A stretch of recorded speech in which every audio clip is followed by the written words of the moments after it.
नमस्कार दोस्तों, मैं विजय कुमार जांगीर इस वीडियो में स्वागत करता हूँ। इस वीडियो में हम प्राणायाम देखेंगे। प्राणायाम में सबसे पहले भस्त्रिका दो तरीके से किया जाता है। एक, दोनों घुटने पे दोनों हाथ को इस तरह से रखें और सांस लें, ज़ोर ज़ोर से सांस लें और ज़ोर से सांस छोड़ें।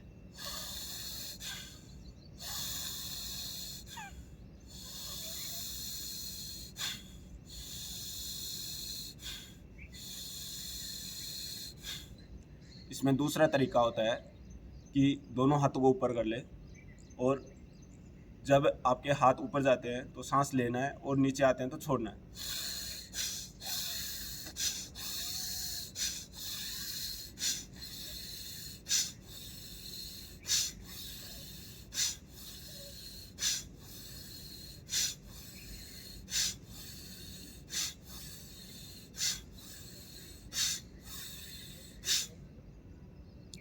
दूसरा प्राणायाम आता है कपालभाति।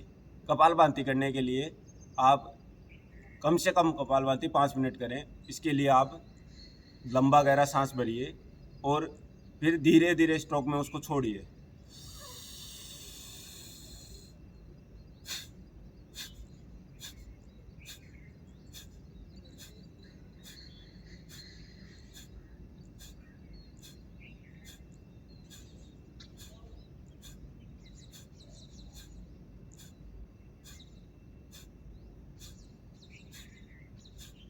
इसको आप तेज़ गति से भी कर सकते हैं और इससे स्लो भी कर सकते हैं। ये मीडियम टाइप में था, जैसे तेज़ करने के लिए।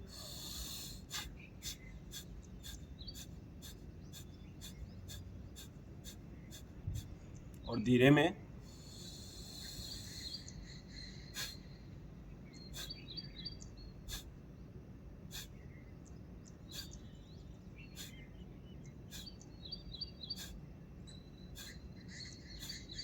ये शुरुआती तौर पे आप कम से कम 1 मिनट में करिए, फिर धीरे धीरे करके कम से कम 5-5 मिनट का 3 बार प्रैक्टिस ज़रूर करें।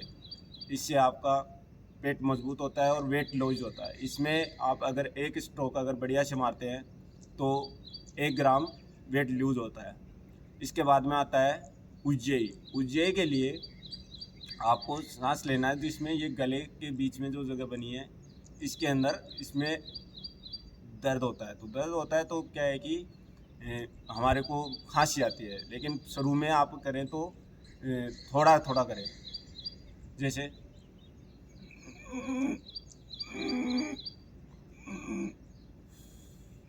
फिर छोड़ दें। इसमें क्या है कि लंबा लेने से शुरू में खांसी आने लग जाती है, तो इसलिए जैसे लंबा लेते हैं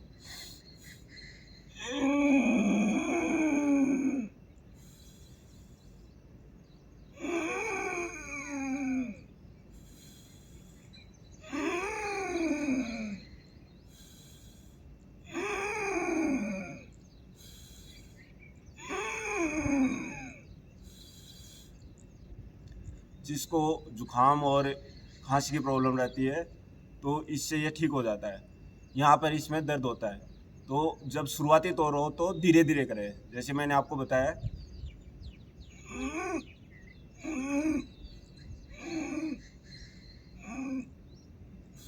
फिर छोड़ दें, 3 बार करें स्लो स्लो, फिर छोड़ दें।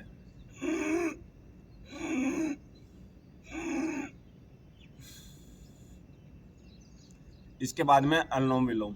कपालभाति जितने देर हम करते हैं उससे ज़्यादा देर हमारे को अनुलोम विलोम करने चाहिए, क्योंकि कपालभाति में हमारा शरीर गर्म हो जाता है और अंदर हीट रहता है, और अनुलोम विलोम करने से हमारा शरीर ठंडक रहता है, शांत रहता है। अनुलोम विलोम करने के लिए 2 स्थितियाँ होती है।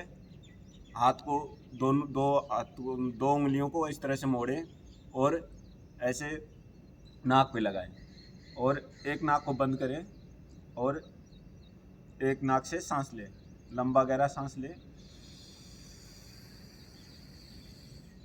और दूसरे नाक से छोड़ दें।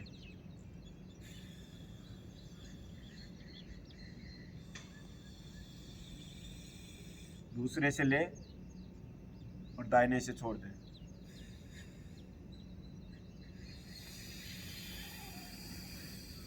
फिर दाहिने से ले, बाएं से छोड़ दें।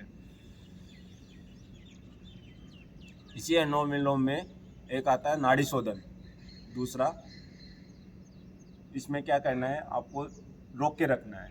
जैसे दाहिने नाक से सांस लेते हैं, उसके बाद में थोड़ी देर रोक के रखना है, फिर बाएं से छोड़ देना है।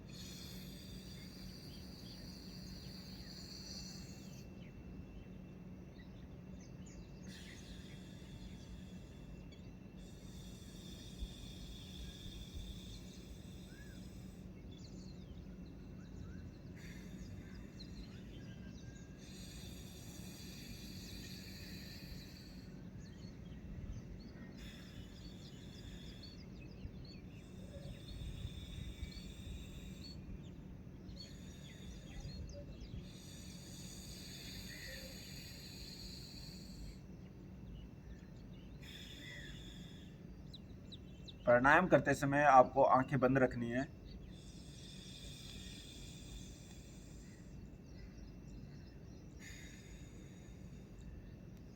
अगर ऐसे हाथ दर्द करने लग जाता है तो आप दूसरे हाथ को बदली कर लें और इस तरह से लगा लें।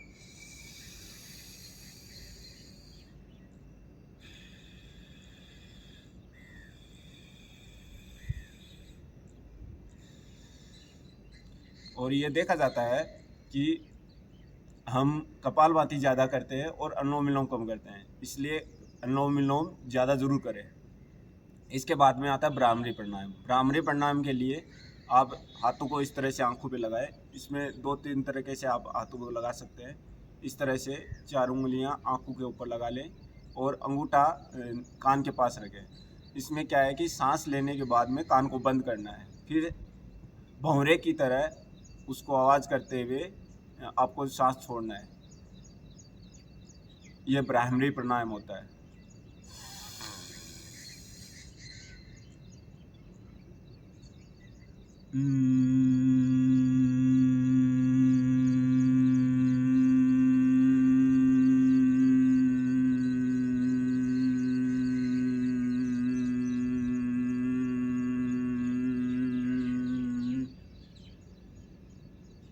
सांस लेते समय हाथ अंगूठों को कान से हटा लें।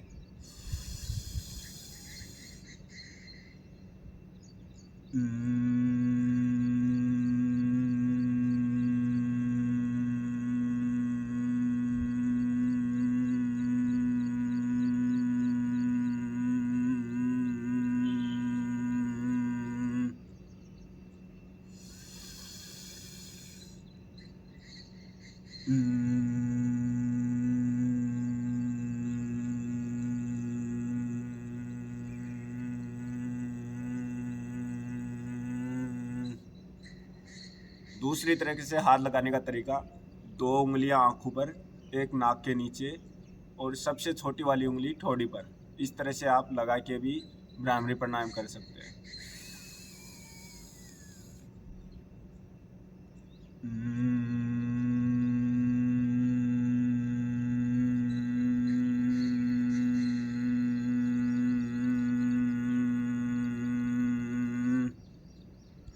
भ्रामरी प्राणायाम करने से आपका मन शांत और चेतना बढ़ती है।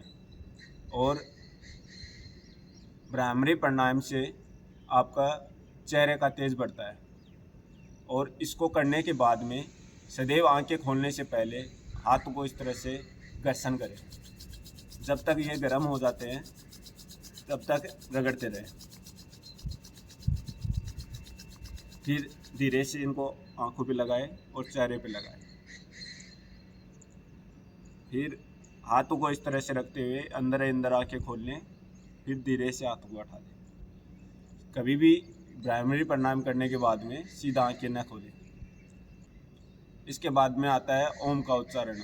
ओम के उच्चारण के लिए दोनों आंखें बंद कर लें और लंबी गहरी सांस भरें और इसको 3 भागों में आपको बांटना है। एक आ, ओ, मैं, इस तरह से।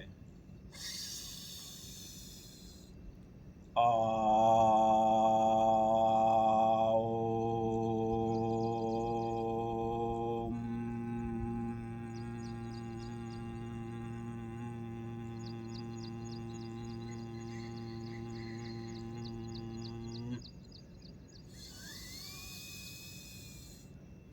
आ,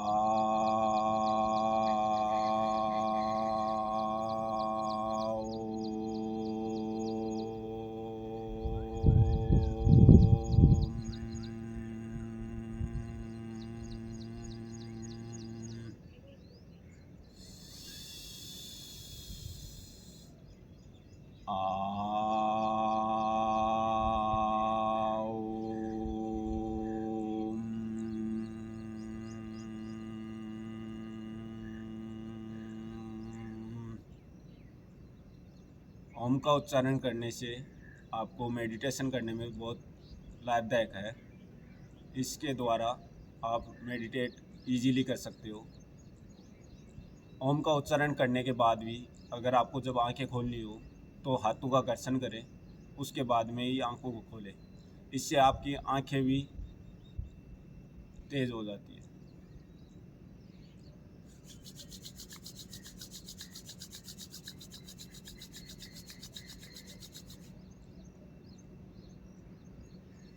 इस तरह से आपको ये 6 प्राणायाम दिन में करने चाहिए। आपको ये वीडियो अगर आपको अच्छा लगा है तो इसको लाइक करें, सब्सक्राइब करें और कमेंट करें। धन्यवाद।